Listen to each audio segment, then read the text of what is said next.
El imperio olvidado. Durante milenios, el antiguo Egipto fue visto como el mayor símbolo de poder de la África antigua. Sus faraones, templos colosales y pirámides desafiaron al tiempo mismo. Pero lo que pocos saben es que Egipto también fue conquistado. Al sur del Nilo surgió un pueblo africano fuerte, resiliente y profundamente orgulloso. Un pueblo que no solo resistió las invasiones egipcias, sino que gobernó Egipto como faraones, y llegó incluso a enfrentarse al poderoso imperio romano. Esta es la historia de los nubios, del reino de Cus, y de la legendaria dinastía de los faraones negros. Egipto y las amenazas al valle del Nilo. Los antiguos egipcios construyeron uno de los mayores imperios de la historia, aun enfrentando sequías, crisis internas y guerras constantes. Lograron mantener el control sobre casi todo el valle del río Nilo.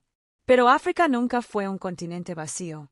Diversos pueblos habitaban sus tierras, y muchos de ellos codiciaban las fértiles regiones egipcias.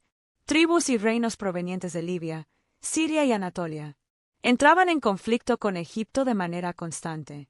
Sin embargo, había un enemigo que despertaba un temor especial: los nubios. ¿Quiénes eran los nubios? Los nubios eran un antiguo pueblo africano que habitaba al sur de Egipto, en la región que hoy corresponde al territorio de Sudán. Evidencias arqueológicas indican que ya vivían allí desde el año 3600 a.C., formando aldeas a lo largo del río Nilo, mucho antes de que surgieran muchos de los grandes imperios de la antigüedad. A diferencia de los egipcios, los nubios no desarrollaron un sistema de escritura en este periodo inicial. Por ello, gran parte de lo que sabemos sobre ellos proviene de registros escritos por los propios egipcios. La riqueza de Nubia y las invasiones egipcias. Nubia era una tierra extraordinariamente rica. Sus suelos ocultaban grandes cantidades de oro, además de piedras semipreciosas, madera de ébano, incienso y marfil. Esta riqueza despertó la ambición de Egipto. A lo largo de los siglos, expediciones militares egipcias invadieron Nubia en busca de estos valiosos recursos. Los nubios resistían como podían, pero en ese momento eran militarmente inferiores. Con cada invasión, eran empujados cada vez más hacia el sur. Reorganización, comercio e intercambio cultural. Pero la historia no siempre avanza en una sola dirección.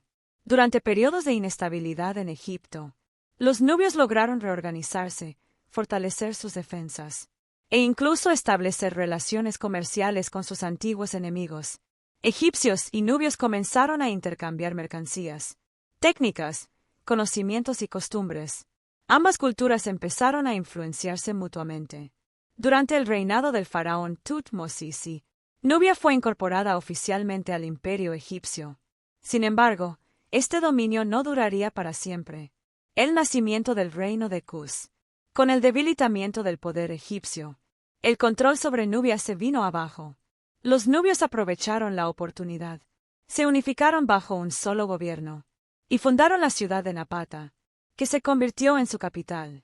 Así nació el poderoso reino de Cus, también conocido como el reino cusita. El fundador de este nuevo reino fue un líder tribal llamado Alara, quien logró unir a las tribus nubias bajo una sola corona. Expansión, riqueza y poder. Los sucesores de Alara fortalecieron el reino, expandieron sus fronteras y garantizaron estabilidad económica y militar. Los cusitas pasaron a controlar importantes rutas comerciales a lo largo del Nilo y establecieron contacto con reinos árabes de la región. La riqueza de Cus se volvió legendaria. Reyes, sacerdotes e incluso animales de cría eran adornados con oro, rubíes y joyas preciosas. Pero el verdadero apogeo aún estaba por llegar. La conquista de Egipto. Los faraones negros. Aprovechando otro periodo de crisis en Egipto, los cusitas avanzaron hacia el norte. Las ciudades egipcias cayeron una tras otra. Incluso Tebas, una de las ciudades más sagradas de Egipto, fue conquistada, en el punto máximo de su poder. El rey Pille lideró una campaña militar decisiva. Tras más de un año de guerras, conquistó todo Egipto. Pille se proclamó campeón del dios Amón y gobernó como faraón. Este periodo quedó conocido como la dinastía nubia, o como muchos la llaman hasta hoy, la dinastía de los faraones negros. Egipcios y nubios bajo un mismo imperio. Egipcios y nubios pasaron a convivir bajo un mismo reino. Hubo matrimonios entre las noblezas, mezcla de tradiciones, y una profunda influencia religiosa y social entre ambas culturas. Tras consolidar su dominio, Pille regresó a Napata y dejó a su hermano gobernando Egipto. El dominio cusita se mantuvo hasta el año 652 a.C. Las invasiones asirias y la retirada de Cus.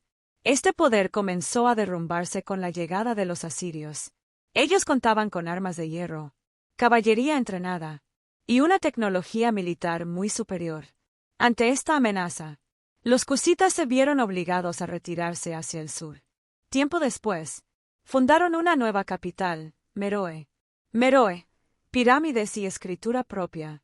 En Meroe, los cusitas adoptaron varias costumbres egipcias, como el uso de pirámides para los enterramientos reales. Fue también en este periodo cuando desarrollaron su propio sistema de escritura, la escritura meroítica, un importante símbolo de identidad cultural, una costumbre oscura y su fin. Según el historiador griego Diodoro de Sicilia, los reyes cusitas estaban obligados a cometer suicidio cuando los sacerdotes así lo ordenaban. Esta práctica se mantuvo durante siglos, hasta el reinado de Ergamenes. Educado por maestros griegos, Ergamenes se negó a obedecer la orden, invadió el templo y puso fin definitivamente a esta tradición. Las mujeres de poder en Cus. Las mujeres desempeñaban un papel central en la sociedad cusita. Reinas gobernaban solas, participaban activamente en la política, e incluso lideraban ejércitos. La madre del rey recibía el título de Candes, actuando como consejera y figura de poder.